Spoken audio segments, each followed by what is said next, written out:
माँ सरस्वती को प्रणाम करता हूँ और आप सबसे निवेदन करता हूँ मेरे स्वागत में दोबारा जोरदार तालियां बजाएं। हाय हाय। तालियां इसलिए बजवा रहा हूँ क्योंकि बाद में भरोसा नहीं है। एक दो छोटी छोटी कविताएं मैं भी आपको सुनाऊंगा, पसंद आएंगी ठीक है, नहीं तो 3-4 और सुनाऊंगा। मैं सभी बच्चों को जिन्होंने इतना अच्छा नृत्य यहाँ पर किया, मैं सभी को बहुत बहुत बधाई देता हूँ। वो इसी तरह से कला में आगे बढ़ते रहें, इस कामना के साथ बच्चों को सबसे पहले प्रणाम करता हूँ। बच्चों को इसलिए प्रणाम कर लेना चाहिए भाई साहब क्योंकि ये किसी को भी निपटा सकते हैं। सही बता रहा हूँ, मैं किसी जमाने में दिल्ली में पढ़ाता था। एक बार परीक्षा की कॉपी जांच रहा था। बच्चे को अगर किसी सवाल का जवाब नहीं आता हो तो वो क्या कुतर्क दे सकता है। किन्हीं नेताजी का नाम लिखा हुआ था, बड़ा अटपटा था नाम लिखा हुआ था, फलाने नेता कौन है। बच्चे ने लिख रखा था ये बहुत ही जहरीला कीड़ा होता है, खेतों में पाया जाता है, हरे रंग का होता है। बच्चे की मर्जी कुछ भी लिखता रहे, लेकिन जो अंतिम बात बच्चे ने लिख रखी थी उसके लिए तो मैं भी बच्चे के लिए तालियां बजा गया। बोले खेतों में पाया जाता हरे रंग का होता है और जिस फसल के ऊपर लग जाए उसे नष्ट करके ही छोड़ता है। एक बार भरपूर तालियां बजाकर महेंद्र भाई, बहुत अच्छे। बच्चे बच्चियां तक इतनी तेज हो गई है। एक बच्ची से पूछा किसी ने, बोले राम लक्ष्मण तो ठीक, बस सीता जी वनवास में क्यों गई। तो बच्ची शर्माते हुए बोली सीता जी के वनवास जाने में बहुत बड़ी सीख है, घर में 3-3 सास हो तो जंगली ठीक है। लाजवाब। इन बच्चों को कोई कुछ नहीं कह सकता भाई साहब। वो मुझे तो ध्यान है, एक बच्चे से मैंने पूछा बेटा तुम कहाँ पैदा हुए थे। बच्चा बोला जी तिरुवनंतपुरम में। मैंने कहा स्पेलिंग बता। बच्चा बोला जी फिर तो मैं गोवा में पैदा हुआ था। बच्चों को कोई कुछ नहीं कर सकता भाई साहब। वो एक बच्चे से पूछा मैंने, बोले लालू ने चारा खाया, इस वाक्य का भविष्य काल यानी फ्यूचर टेंस बनाओ। तो बच्चे ने लिख रखा था अब लालू दूध देगा। एक बच्चा उसका भी उस्ताद, उसने उसका भी भविष्य काल लिख रखा था, बोले बाद में वो गोबर भी कर सकता है। बच्चे नहीं छोड़ते वो, बच्चे तो वाकई में बच्चे ही होते हैं। एक बहुत मन से आप लोग सुन रहे हैं, बहुत बहुत साधुवाद देता हूँ। यहाँ तो अच्छा हुआ ये संगीत का कार्यक्रम और कवि सम्मेलन करवाया, कोई नेता यहाँ पर नहीं आया, भाषण नहीं दिया किसी ने, वरना भाई साहब कोई नेता भाषण देते देते इतना एक्सपर्ट हो जाता है। मैं आपको एक मिनट का एक मजेदार भाषण सुनाना चाहता हूँ। हुआ क्या कि मेरे मोहल्ले में एक वाटर टैंक बना, उसका उद्घाटन करने जो नेताजी आए उन्होंने क्या मजेदार भाषण दिया। बोले भाइयों ये जो आप वाटर टैंक देख रहे हैं इसमें वाटर भरा जाएगा। टैंक तो हमारी फौज में भी होते हैं पर उसमें वाटर नहीं भरा जाता। वाटर यानी पानी, जैसे नई बात बता रहे हो। पानी 2 प्रकार का होता है, एक साफ पानी, एक गंदा पानी। गंदे पानी में कमल खिलता है। कमल का एक फूल होता है, फूल तो गुलाब का भी होता है। गुलाब के फूल से गुलकंद बनता है, गुलकंद पेट साफ करता है। वाटर टैंक से पेट साफ करने तक आ गए। पेट तो खरबूजा भी साफ करता है। खरबूजा खरबूजे को देखकर रंग बदलता है। रंग सबसे बढ़िया जर्मनी के होते हैं। जर्मनी वो जहाँ हिटलर हुआ था, हिटलर वो जिसने वार की थी। 12-8 प्रकार के होते हैं, सोमवार मंगलवार बुधवार। बोले 12-8 प्रकार के होते हैं, सोमवार मंगलवार बुधवार बृहस्पतिवार शुक्रवार शनिवार रविवार और वर्ल्ड वार। वर्ल्ड यानी दुनिया। दुनिया गोल होती है। क्या बात है। गोल तो रसगुल्ला भी होता है।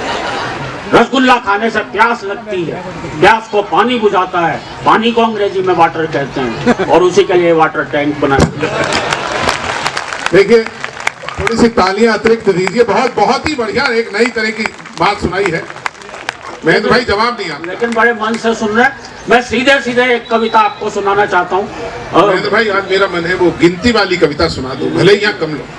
अच्छा, रेल यात्रा। मैं चूंकि यहाँ वो ऑडियंस बैठी हुई है जो कवि सम्मेलनों से नहीं जुड़ी हुई है, मैं एक आसान सी कविता सुनाना चाहता हूँ। आपने भारतीय रेलों में बहुत यात्रा की होगी। रेल वो भी अगर बिहार राज्य से जा रही हो भाई साहब, कई इतनी भीड़ होती है, इतनी भीड़ होती है। ऐसी ही एक भीड़ बड़ी रेल में मैं चढ़ा तो मेरे साथ क्या क्या हुआ।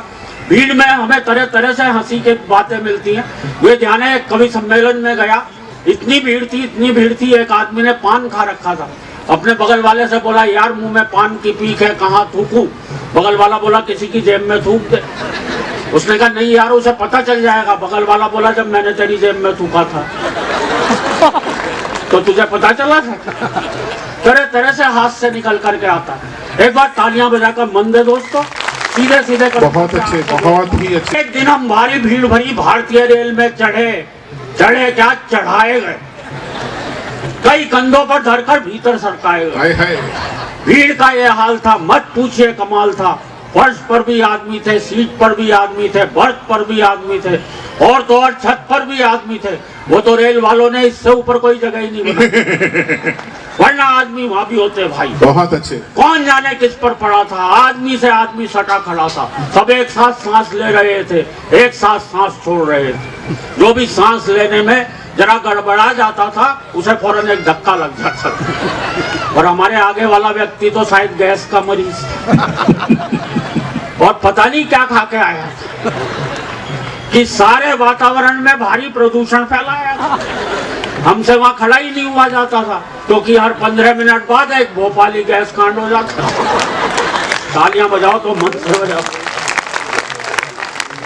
हमारे बगल वाली महिला का बच्चा रो रहा था और पीठ हमारी थपथपाई जा रही थी, और इतनी जोर जोर से थपथपाई जा रही थी कि हमें भी रुलाई आ रही थी। एक व्यक्ति ऊपर बैठा हुआ मूंगफली चबा रहा था और छिलके धीरे धीरे हमारे कान को कूड़ेदान समझ कर उसमें सरका रहा। मूंगफली तक तो मैं चुप था भाई, और जैसे ही उसने सिगरेट सुलगाई, मैंने अपना सर वहां से फौरन हटा लिया। भाई कहीं एस्ट्रे समझ के ही ना बुझा दे। बहुत अच्छे महेंद्र भाई, जिंदाबाद। हमारे पीछे वाले व्यक्ति ने शायद न्यूटन का गुरुत्वाकर्षण का सिद्धांत ही नहीं पढ़ा था, इसलिए अपना पूरा संदूक अपने सिर पर ही लिए खड़ा था। हमारे बगल वाले दूसरे व्यक्ति ने शायद न्यूटन को कुछ ज्यादा पढ़ रखा था, इसलिए आधा संदूक हमारे कंधे पर धर रखा। रेल में भीड़ इस कदर थी भाई कि हाथ को मुंह तक भी नहीं देता था दिखाई। मुझे तो तब बड़ी हंसी आई जब एक व्यक्ति ने अपनी बीड़ी मेरे मुंह में लगाई।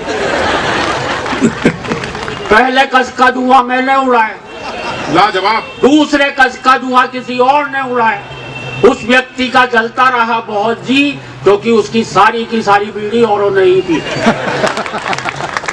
एक भद्र महिला ने तो हद ही कर दी जब उसने अपने बच्चे की दूध की बोतल ही मेरे मुंह में रख दी। बहुत अच्छे। एक व्यक्ति ऊपर सामान रखने की जगह पर ही सो रहा था, राम जाने कैसे सपनों में खो रहा था। हर 2-4 मिनट बाद अपना हाथ नीचे गिरा देता था और बड़े प्यार से हमारे गंजे सिर पर फिरा देता था। तालियां बजाने वाली बात। महेंद्र भाई बहुत बढ़िया। एक व्यक्ति लेटी बैठी खड़ी आड़ी तिरछी पड़ी समस्त मानवीय बाधाओं को। आप शब्द का चमत्कार देखना, जो शब्द मंच से बोलना वर्जित है बोला भी नहीं जाता, और किस तरह से अलग अलग अर्थ निकल करके आते हैं। एक व्यक्ति लेटी बैठी खड़ी आड़ी तिरछी पड़ी समस्त मानवीय बाधाओं को बड़ी वीरता से पार करता हुआ आ रहा था, क्योंकि उसे आ रहा था। लेकिन वो जा नहीं पा रहा था, क्योंकि वहां कोई और जा रहा था। हमारे बगल वाली महिला का बच्चा अब भी रो रहा था, हमारी पीठ अब भी थपथपाई जा रही थी, और तो और वो साथ साथ लोरी भी गा रही थी, सो जा मोहन प्यारे सो जा। इतनी पिटाई के बाद मैंने खुद को ये मोहन समझा, मैं खड़े खड़े ही सो गया। बहुत अच्छे। जब मेरी आंख खुली तो एक व्यक्ति ने मुझसे कहा, भाई साहब आज तो ट्रेन हवा से बातें कर रही है। मैंने कहा क्यों मजाक करते हो भाई, ट्रेन तो बड़ी धीरे धीरे चल रही है। वह बोला आज हवा भी तो बिल्कुल नहीं चल रही है। एक जगह ट्रेन ने 4 घंटे का समय गुजार डाला तो एक नए दूल्हे से बर्दाश्त नहीं हुआ वो गड़बड़ घोटाला।